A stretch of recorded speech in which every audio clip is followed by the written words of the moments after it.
देवी सुरेश्वरी भगवती गंगे, त्रिभुवन तारिणी तरल तरंगे, जीवन दायिनी गंगा, पाप हारिणी गंगा, मोक्ष प्रदायिनी गंगा। गंगा भारतीय सभ्यता और प्राचीन संस्कृति की अविरल धारा है, लेकिन बढ़ती जनसंख्या, औद्योगिकीकरण और जलवायु परिवर्तन जैसी समस्याओं से गंगा का अस्तित्व खतरे में पड़ गया है। यही वजह है कि प्रधानमंत्री नरेंद्र मोदी ने जून 2014 में नमामि गंगे मिशन जैसी मेगा परियोजना लॉन्च की। न मुझे किसी ने भेजा है, न मैं यहाँ आया हूँ, मुझे तो माँ गंगा ने बुलाया है।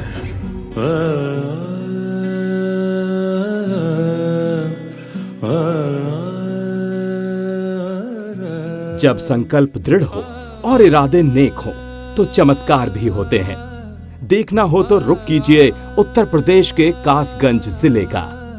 नमामि गंगे मिशन के तहत सिर्फ गंगा ही नहीं, पर्यावरण संरक्षण और जलवायु परिवर्तन के लिए कासगंज में जो काम हुआ है वो किसी चमत्कार से कम नहीं है।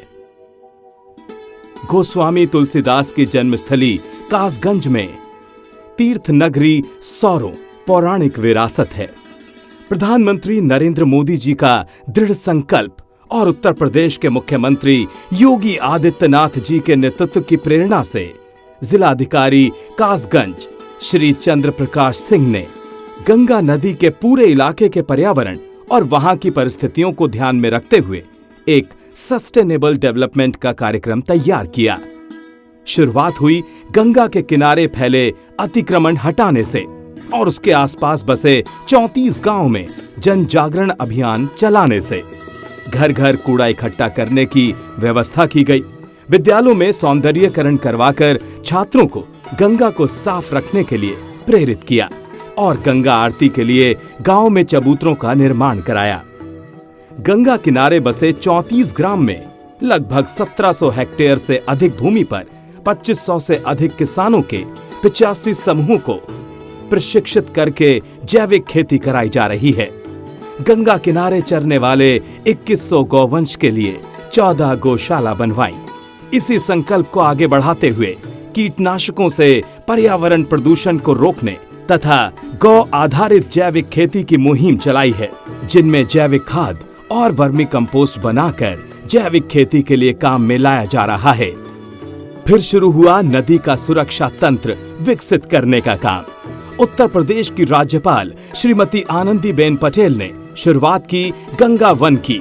करीब 62 हेक्टेयर के क्षेत्रफल वाले इस वन में 1 लाख से ज्यादा पेड़ लगाए जा चुके हैं। इसी मुहिम को आगे बढ़ाते हुए माननीय सांसद एटा श्री राजवीर सिंह ने स्थापना की भागीरथी वन की।